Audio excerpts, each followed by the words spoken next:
Cette vidéo rejoindra ma playlist sur les injustices parce qu'on va encore regarder une histoire de laxisme judiciaire mais complètement lunaire. Je dis ça à chaque fois, mais toutes les histoires sont lunaires, hein, vraiment. Donc là, on est à Toulouse et pas à Toulouse. Il y a un mec qui a failli égorger quelqu'un. Et du coup, il était convoqué à une audience pour qu'on décide de son sort. Et en attendant, il était en prison. Sauf que vous le savez, dans nos prisons françaises où on peut jouer à la Xbox et commander des entrecôtes de bœuf, on peut aussi faire des promenades, des sorties au musée, des sorties au théâtre, des sorties à la piscine. C'est un camp de vacances, hein, les prisons françaises, d'accord? C'est une récompense. Voilà, vous tuez des gens et on vous récompense en vous laissant faire des sorties payées par les impôts des Français. Et le problème, c'est que l'audience de ce suspect était pendant la sortie randonnée avec la prison. Du coup, bah, vu qu'il était en sortie randonnée, bah, il a pas pu se faire juger. C'est lunaire. Mais vraiment, mais je me sens pas bien, hein. C'est complètement fou. On va regarder ça.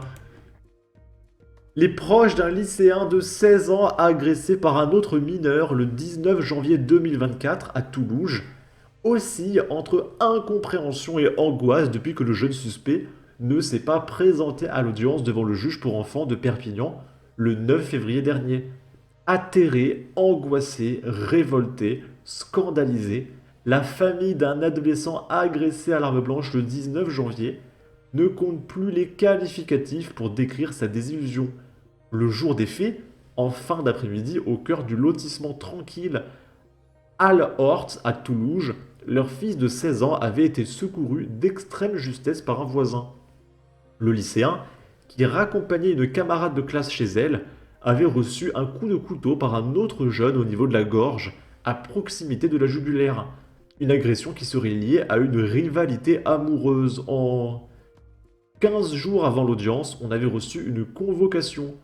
Mon fils avait décidé d'y assister et de rater une journée de lycée et moi j'avais envie de voir à quoi ce jeune ressemblait, explique la mère qui pose sa journée de congé pour l'occasion tout comme le père.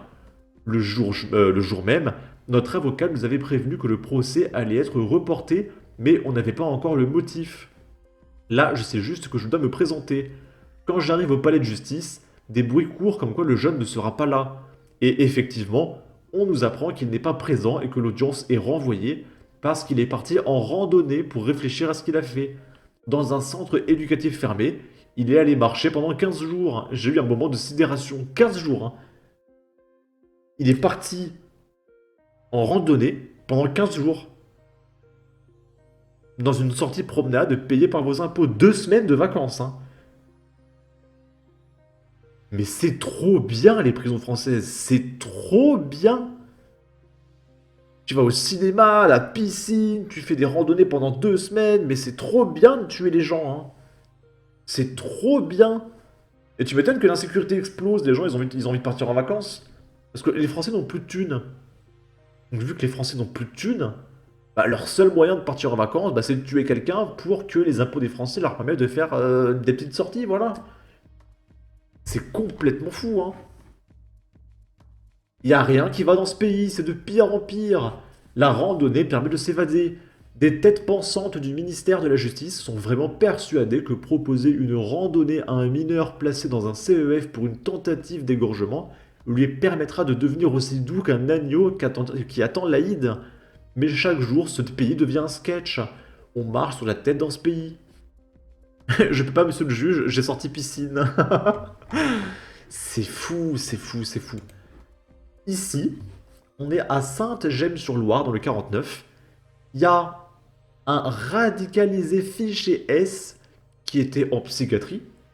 Je rappelle qu'en France, tu peux pas tuer des gens si t'es pas malade. Et bah, vu que c'est un hôpital, il n'y a pas de sécurité, donc le mec qui est parti, il s'est barré. Voilà. Un djihadiste radicalisé fiché S. C'est cool, hein. Si vous habitez à Saint-Gemme-sur-Loire, faites attention. Voilà. Un individu fiché S qui était hospitalisé sous contrainte dans un établissement du Maine-et-Loire s'est évadé la nuit dernière selon les informations d'Europe 1. Déjà inscrit au fichier des personnes radicalisées, il figure désormais sur celui des personnes recherchées. Selon les informations de Europe 1, un individu fiché S qui était hospitalisé sous contrainte à l'hôpital du centre de santé de cet endroit, il avait 31 ans et était radicalisé pour islamisme. Ok. Inscrit au fichier des personnes recherchées. Il est par ailleurs inscrit au fichier des renseignements pour la prévention de la radicalisation à caractère terroriste et fiché S. Mais arrêtez-le. Moi, quand je vois ça et que le mec est pas en prison, je comprends pas, hein. Il est désormais inscrit au fichier des personnes recherchées. Son hospitalisation en psychiatrie avait été décidée après son interpellation par les forces de l'ordre d'Angers. Mais vraiment, c'est insupportable. Et s'ils le rechopent, ils vont le remettre en psychiatrie, hein. Et il va se réévader, enfin, c'est une boucle. C'est complètement fou. Voilà, je peux partir discrètement en m'esquivant avec mon hachoir pour lyncher les blanchis. Sans blague, ce pays me fait de plus en plus rire. Je ne suis pas républicain, j'attends mon Napoléon. Lui, le nettoyage du connaît. Notre pays est une gemme qui ne cesse plus de nous surprendre, n'est-ce pas? Sainte Mère de Dieu, aide-nous à sortir de notre sommeil de Loire. Le site à crash, les pauvres riverains aux abris. Un de plus dans la nature. Ici, il y a un mec à Paris de 19 ans qui s'est fait tuer lors d'une rixe devant le commissariat et on n'a pas son nom. Et le mec qui l'a tué avait une lame de 30 centimètres. D'accord? Donc peut-être que ça va être comme pour Brian, on va voir le fait divers ici, et que dans 3-4 jours, on aura son image avec le témoignage des parents, et là, les gens seront un peu plus choqués. Mais c'est tout le temps la même chose, hein. Tant qu'il n'y a pas l'image de la victime, c'est du fait divers, et puis ça passe aux oubliettes. Ok. Les faits se sont déroulés en fin d'après-midi ce mardi. L'auteur présumé des faits a été interpellé et avait 17 ans. Des effectifs de police sont déployés pour éviter toute représaille. Un drame s'est produit, etc. Il faut que de se répéter. Ok. Les forces de l'ordre ont interpellé l'auteur présumé des faits tout près de l'école maternelle Tchaïkovski, située à l'angle de la rue de l'Évangile. La scène s'est déroulée à quelques mètres du bureau de police de Régional Transport. Remarque Kevin Havé, adjoint à la mairie du 18e arrondissement, en charge de la sécurité. L'élu s'est rendu sur les lieux en ce mardi soir, et l'auteur présumé des faits serait âgé de 17 ans et 9 mois. Donc il n'ira pas en prison, parce qu'il est mineur. La victime est âgée de 19 ans et est originaire également du 19e arrondissement de Paris, précise aux Parisiens. La victime aurait reçu plusieurs coups de couteau au thorax et selon nos informations, il s'agirait d'une lame de 30 centimètres. Une autre source proche du dossier fait état de plusieurs agresseurs dont certains seraient en fuite. Ok. Et pour finir, alors, vous avez vu ce qu'on risque en France quand on tue quelqu'un. On risque des sorties piscine, des sorties randonnées, on risque d'aller en psychiatrie et de s'évader. Mais, qu'est-ce qui se passe si on est français et qu'on commet un délit, alors qu'on a tous nos papiers et qu'on ne tue personne? Est-ce que la loi est laxiste? Ou est-ce que c'est que avec les criminels et les terroristes? Eh bien là, on va parler de Marie. Marie, elle a 24 ans et elle s'est vue infliger une amende de 170 € sur La Rochelle-Paris parce qu'elle a présenté un PDF au lieu de sa pièce d'identité. Moi, je l'ai déjà fait, ma copine l'a déjà fait. Elle n'a pas eu de problème, parce que c'est assez bizarre. Et cerise sur le gâteau, pour dresser le procès verbal, le contrôleur a utilisé justement les infos sur le PDF. Ça n'a aucun sens.